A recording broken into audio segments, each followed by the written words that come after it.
Good morning, everybody. Auronnj here with another War of the Visions video, and today we're going to do a PvP showcase of level 99 Niv'Lu.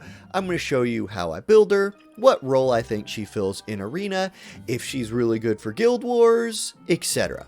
So, to start, here's kind of how I'm building her right now. What espers, what vision cards, what gear I'm giving her, that sort of thing.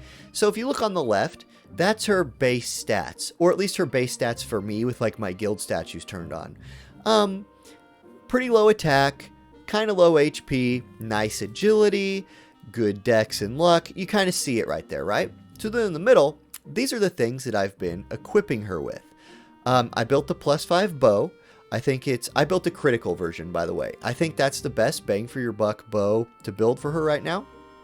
Then I'm running the wolf hat on her, just to make up for her not having that 100% hit attack. I don't want her randomly missing, because I don't think she has, like, big enough damage to be able to afford to ever, like, miss. You need her damage to be consistent over the fight, so I just avoid misses and try and keep her back. For TMR, on the current arena map, I run her with Mont's TMR, so she'll take her first turn staying with the team. She moves to my group, buffs them with that.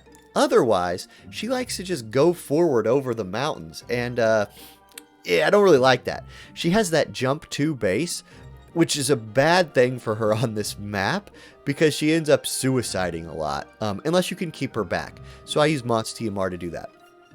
For Esper, pretty basic, Tetrasilphid, set up with missile attack up, and I have AP gain up on there as well. Then I run Frederica's Dream Vision card, because, you know, it gives lightning attack and missile attack, like the two things she wants. Then I'm running Long Range and Sniper Mastery. So, I'm running Long Range because it gives range +1. I think Niv'Lu fills a role of a kind of a support / damage dealer, so I don't want her being in range to attack on her second turn, but I still want her to stay back when she does start attacking. So I only give her range +1, so she'll cast things like Quicken on turn 2 instead of starting to damage the enemy, because I want my tank to really separate from the team with the comp you're about to see. Then I run Sniper Mastery because it's awesome and gives missile attack up and luck up. Alright, on the right, that's her stats after I've equipped her with all of these things, right? So her HP goes up to 3,400, still in that danger zone of potentially getting one hit by a lot of things. Her attack goes up to 655, not really high, right? Like, that's not ultra carry level attack for like modern Guild Wars and Arena, but her damage is still respectable. Because if you go down to the bottom of this thing on the right, you see she has 85 missile attack rolling into the fight with this build. That really helps boost her damage, and then Niv'Lu has built-in defense penetration, things like that. So with 87 agility, she's going to get a lot of turns, and you'll see how this plays out. She's performing really well for me.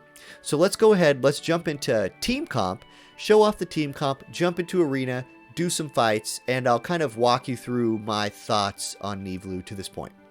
Okay, before we jump into a fight, let's look at the party we're going to be running with today and kind of why we're running that party. So there's Niv'Lu, equipped like how we showed. We kind of know what she's bringing here.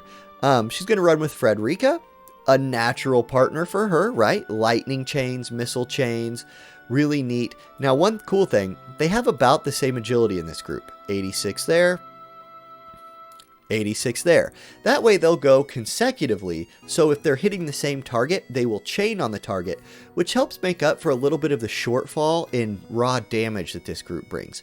For the third person, we have Agrius. She's just our big tank. We want her getting forward, we want her getting really far forward, and doing tank things, not standing next to the gunners to eat AoEs.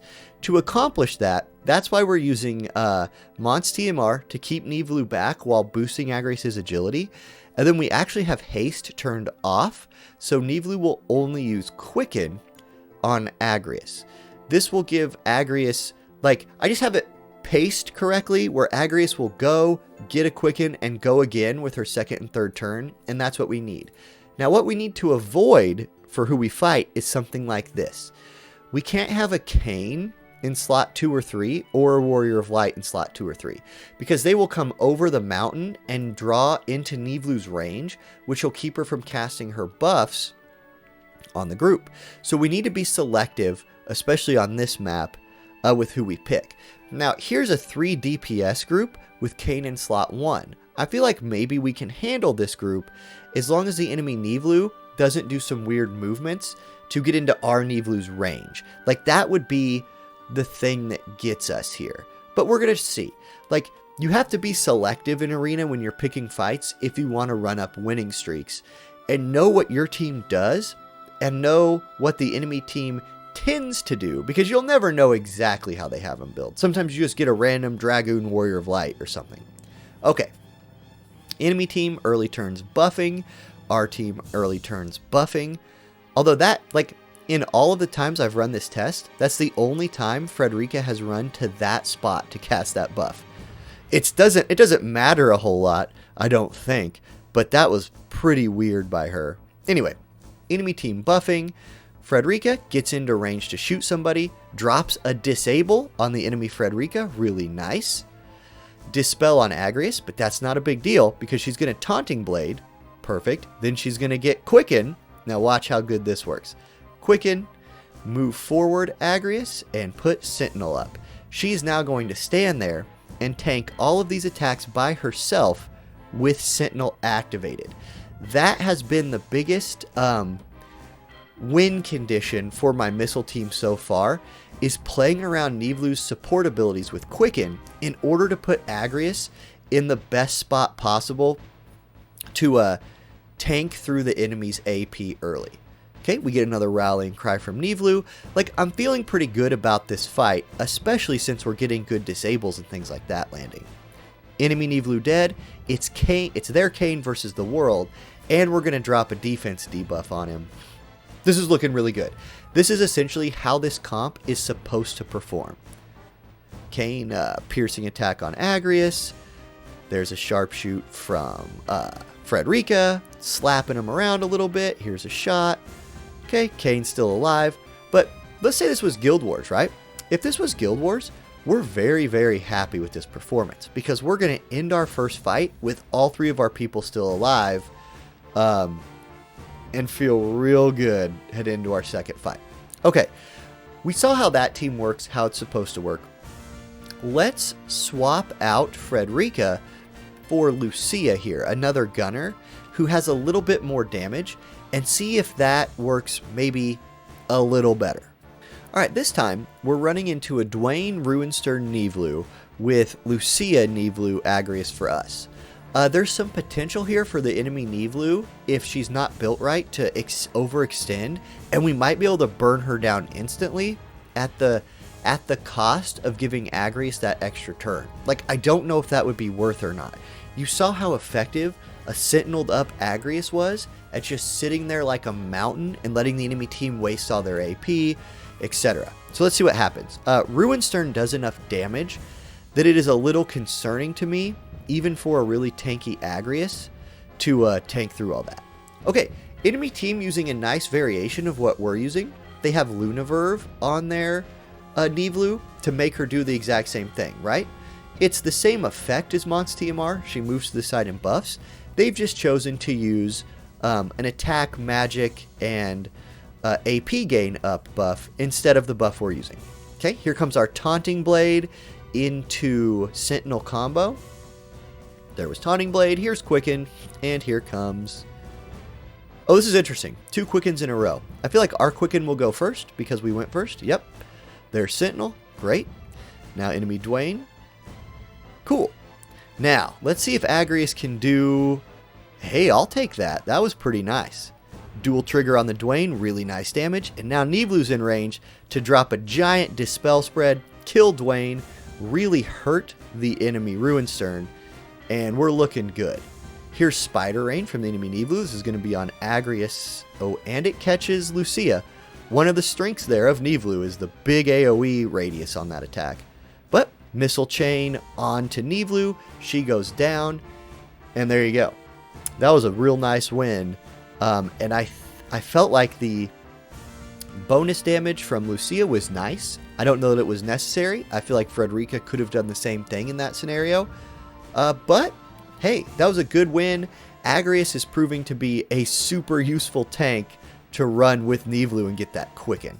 Okay, for Fight 3, I want to show you the team in Guild Wars that I've been using and having luck with. So it's the same 3 as in our first fight. However, I'm running Agrius in slot 2, Freddy in slot 1, and Niv'Lu in slot 3. And I've switched Niv'Lu off of Mont's TMR onto Zombie Ryryu's TMR to give her a chance to maybe cast that extra life on herself. Sometimes she'll do it, sometimes she won't. Now I want to point out a danger of one of the positions on this map, and that's slot 1 Kayn. Slot 1 Kayn has the movement to not care about the elevation on this map, and a lot of times he'll go straight at your slot 1 unit. With somebody like Frederica, she cannot take a Kayn's anything, basically. If he hits her, she's probably going to die. So let's see if that plays out this way here as kind of a good example of what I'm talking about. Okay, enemy Kayn uses bells, comes straight forward. Now Agrius has to kind of go down and around like what you're seeing here towards the enemy with hate, which is Dwayne. He's staying back there and buffing. Agrius going to catch a quicken here. Now, she's going to move forward after this quicken, right? Like here she goes. She moves forward. However, I don't think she's in Kayn's DPS range here. Frederica's like, oh, I'll take Kayn on. Disables him. That's lucky. That disable is about to be really huge. Because watch this. Here comes Kayn. And he would absolutely have one-shot Frederica right there. Like, I'm sure of it. But one of the powers of Frederica is she brings those status effects. And we get a nice little RNG bonus there. Meanwhile, Super Saiyan Agrius, the queen of PvP, is out here just soloing people. Frederica is going to start dropping barrages. Niv'Lu in range now to do damage. And this is going to end up being a very, very clean Guild Wars win. It would have been a dirty Guild Wars win, or potentially a loss, had Frederica not disabled Kayn. So keep that in mind. I still think we would have won, because after she died, he would have then been in aggro range of Agrius. He would have moved down there and fought her, and I feel like Agrius and Niv'Lu could have cleaned that up. But that just shows off what this comp can do on this map. So, yeah, we'll call it there. Let me hit the home screen so y'all can look at the beautiful picture here of Eileen. But that's what we got today.